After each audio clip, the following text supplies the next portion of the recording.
Bienvenue dans la deuxième partie de l'épisode de podcast, ce qui empêche de prendre soin de soi. Je t'invite à aller écouter la première partie que j'ai publiée la semaine dernière. Ça te permettra de comprendre ce qui va se dire dans cet épisode-là. Et je te laisse tout de suite sur la suite de l'épisode sans introduction. Ce qui est du coup le quatrième blocage que je voulais aborder, les contraintes externes. Parce que bien évidemment, typiquement quand on travaille beaucoup, c'est souvent parce qu'on a envie d'une paye à la fin.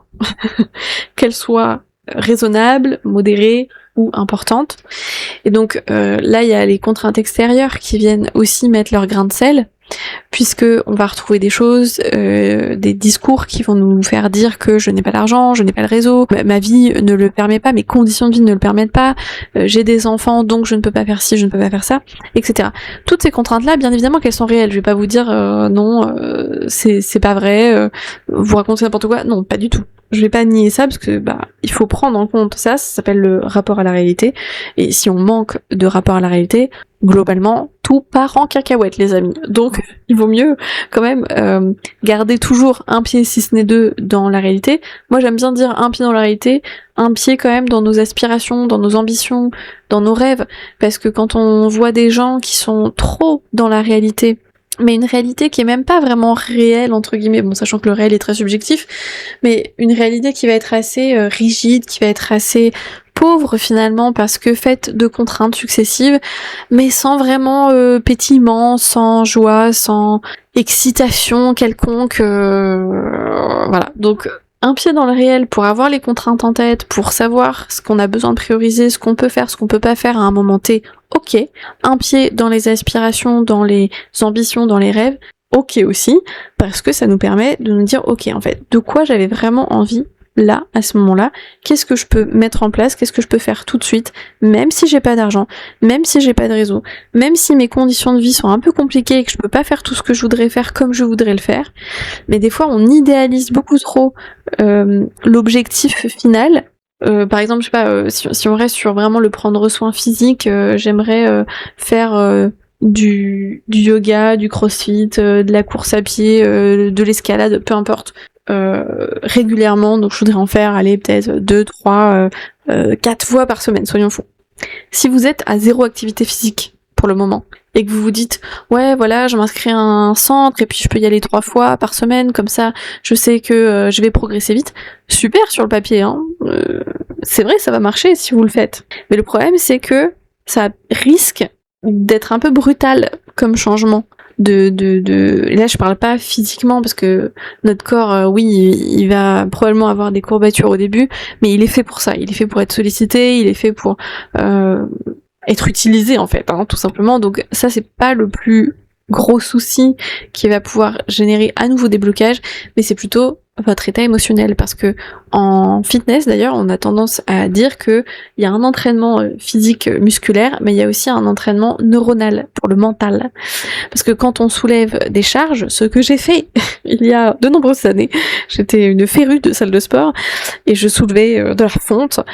Et c'est vrai qu'il y a aussi, en plus du muscle, il y a aussi la résistance mentale.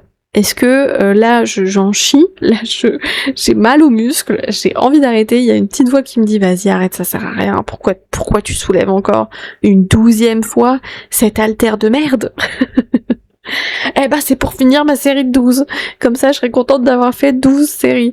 Bon, je le fais de manière très simpliste et pas vraiment cortiquée là, mais c'est juste pour dire que garder en tête les contraintes extérieures, c'est important justement pour éviter d'idéaliser et de survaloriser ce qu'on essaie de mettre en place pour prendre soin de soi, parce que si nos contraintes extérieures font que aller 3 fois à la salle d'escalade ou au cours de yoga ou au cours de crossfit, c'est chaud dans notre agenda parce que on a, je sais pas, 1 heure de trajet aller, une heure de trajet retour pour aller à notre taf, revenir chez nous, que la salle de sport elle est pas à côté du taf ou à côté de chez nous, que machin, enfin, ça va être impossible en fait. Et ce que ça va générer, c'est un cercle vicieux où finalement on va pas être content de nous, de ne pas être allé aussi régulièrement qu'on voulait dans la fameuse salle de sport quelle qu'elle soit, ou peu importe l'objectif là qu'on se serait posé. Et du coup on va abandonner très vite. Et les salles de sport le savent, hein, parce que elles fonctionnent quand même beaucoup avec des abonnements de gens qui payent une fois, qui viennent peut-être une fois et qui ne reviennent jamais. C'est le business model de la plupart des salles de sport. Donc faut garder ça en tête, je trouve, pour trouver toujours des phases intermédiaires. Tu sais, j'en parle d'ailleurs dans la formation guidance parentale, ce truc d'étapes intermédiaires, ce qui fonctionne aussi en thérapie individuelle d'ailleurs, parce que quand on veut changer quelque chose, quand on veut commencer à prendre soin de soi alors que on a du mal, qu'on aimerait bien mais qu'on sait pas pourquoi on n'y arrive pas, que ça tient pas dans le temps, etc., la meilleure stratégie à mettre en place, c'est la stratégie progressive, c'est d'y aller progressivement, c'est d'essayer de se redonner goût à ce que l'on souhaite faire autrement.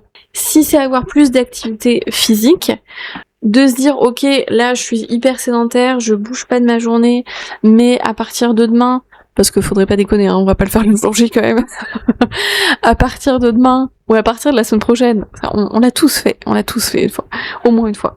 Je vais aller marcher 1 heure chaque jour, ou une demi-heure matin, une demi-heure soir chaque jour et tout, ça va être génial. Mais pas du tout. Enfin si, ce serait bien. Mais vous allez le faire un jour, peut-être 2 jours. Pour les plus audacieux, 2 semaines. Mais ça tient pas ce truc. Alors en vrai, si vous le faites 2 semaines, il y a moyen que vous preniez goût quand même, et que du coup vous continuez un petit peu. Mais je trouve que la stratégie progressive de ok, bah si t'as du mal, si t'as envie mais que ça fait longtemps que en fait t'y arrives pas, voyons des choses qui vont rien te coûter ou le moins possible.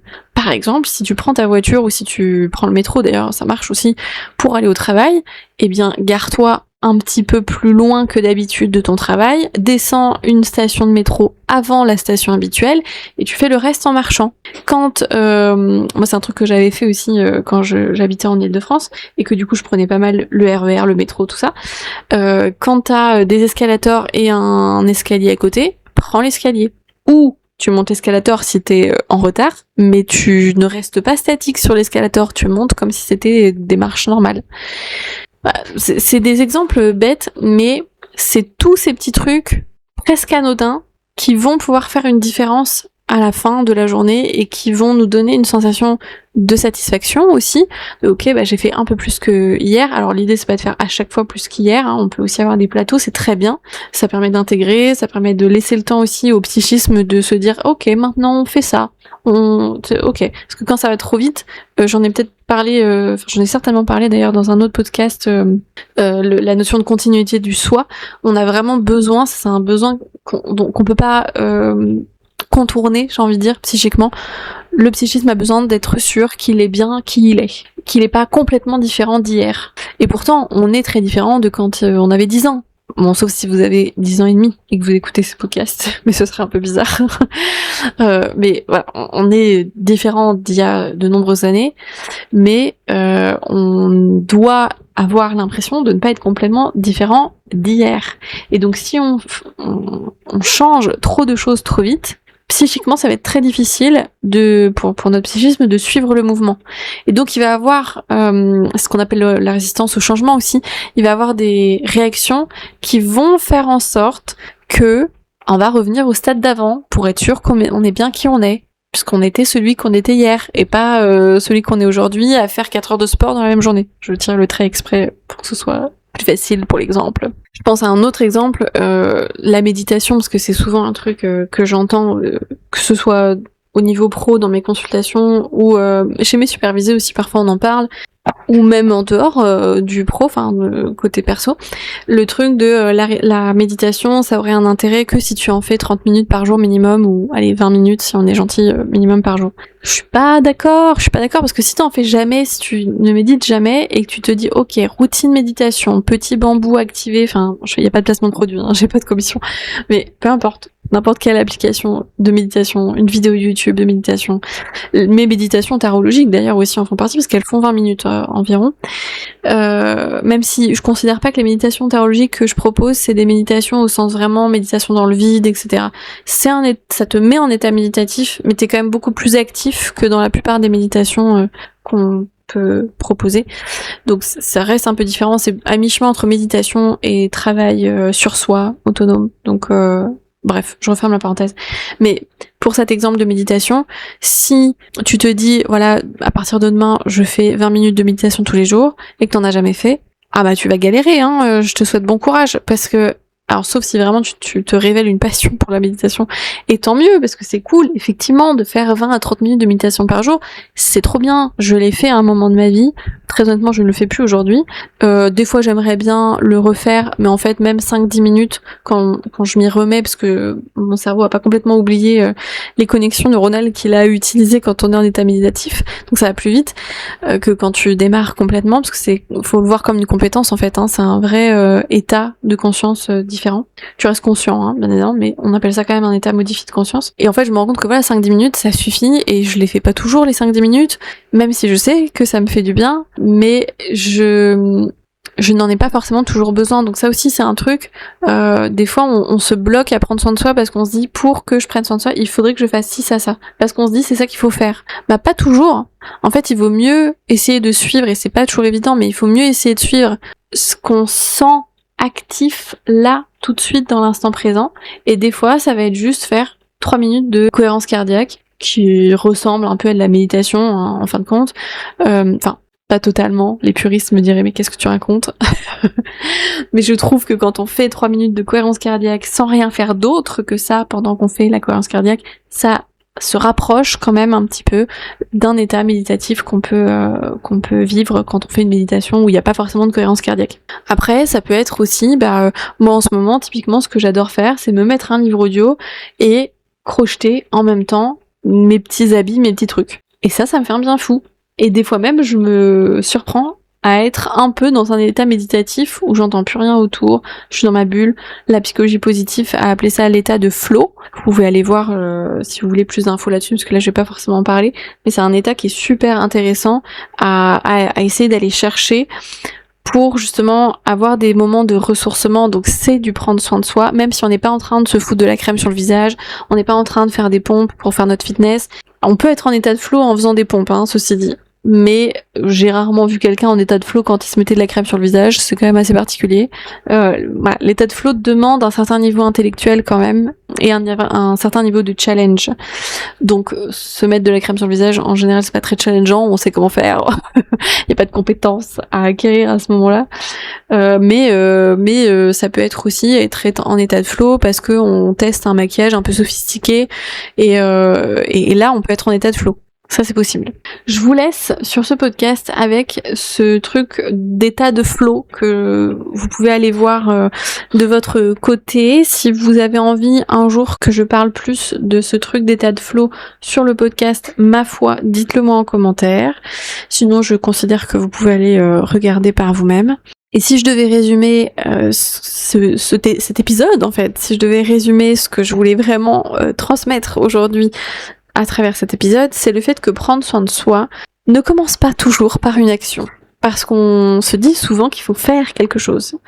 Et j'ai cité de temps en temps dans le podcast, là, dans cet épisode, 2-3 trucs qu'on peut faire, mais c'était plus en exemple du propos. Le propos étant que prendre soin de soi, ça commence souvent par reconnaître ce qui nous en empêche. Donc c'est un travail interne en fait, plus que un travail, on va dire, externe où on poserait une action. Je ne suis pas en train de dire que vous ne devriez pas faire d'action pour prendre soin de vous, parce que l'action amène aussi beaucoup d'informations. Si j'essaye de poser une action mais que je n'y arrive pas, c'est du matériel à travailler. C'est des infos dont vous allez avoir besoin pour savoir, ah, intéressant, qu'est-ce qui m'empêche de faire ce truc que j'avais pourtant voulu faire à ce moment-là. Ça, c'est hyper riche. C'est ce qu'on fait en thérapie, en fin de compte, hein, d'aller regarder qu'est-ce qui se passe quand on fait pas, quand on se sent bien, quand on se sent pas bien, etc. Mais ça, vous pouvez le faire même si vous n'êtes pas en thérapie. Si tout ce qu'on vient de se dire résonne pour toi et que tu sens que il y a quelque chose à travailler là du côté de se prendre soin de soi, des empêchements que tu peux vivre, que tu peux ressentir, des autorisations que tu aurais besoin de rouvrir, des régulations émotionnelles que tu aurais besoin de bosser pour plus avoir accès à ton élan vital, pour plus avoir accès à ta capacité à te mobiliser. Tout ça, ça va chercher dans les émotions de base. Je t'invite à découvrir 2 ressources sur psycreate.com qui est mon site. T'as le programme émotionnel qui explore vraiment en profondeur la régulation émotionnelle. Bien évidemment, les croyances qui structurent ces activations émotionnelles sont vues et détaillées dans ce programme-là. Et bien évidemment, la façon dont on peut réguler tout ça et donc se redonner accès à soi, à ses sensations, à ses intuitions, à ses élans, à ses aspirations, à son énergie. Enfin bref, tout ça tu le trouves dans le programme émotionnel.